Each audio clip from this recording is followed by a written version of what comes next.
HCU వద్ద high tension, భారీగా పోలీసుల మోహరింపు.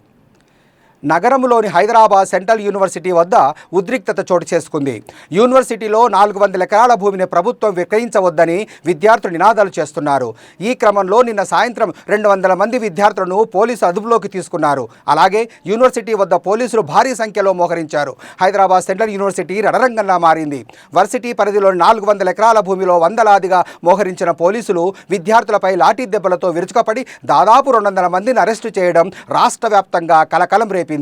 టీజీఐఐసి రెవెన్యూ అధికారులు జేసీబీలతో పోలీసుల కాపలా నడమ వర్సిటీ పరిధిలోని 400 ఎకరాల భూముల్లోకి వచ్చారు. దట్టమైన పొదలు, చెట్లను తొలగించే ప్రయత్నం చేశారు. అది గమనించిన కొందరు విద్యార్థులు అక్కడికి చేరుకునేసరికి పోలీసులు చుట్టుముట్టారు. ఈ క్రమంలో పర్యావరణాన్ని దెబ్బతీస్తూ జీవ వైవిధ్యానికి నష్టం కలిగించే ప్రయత్నాలు చేయవద్దని నినదిస్తూ అక్కడికి చేరుకున్న విద్యార్థులపై పోలీసులు రెచ్చిపోయారు. కాళ్ళు చేతులు పట్టుకొని నేలపై ఈడ్చుకెళ్లి వ్యాన్లలోకి ఎక్కించారు. అరెస్టులు అడ్డుకునేందుకు ప్రయత్నించిన వారిని వర్సిటీలో పరిగెత్తిస్తూ మరీ లాఠీలతో చితకబాదారు. 200 మందికి పైగా విద్యార్థులను రాయదుర్గం, మాదాపూర్, గచ్చిబౌలి, కొల్లూరు పోలీస్ స్టేషన్లు తరలించారు.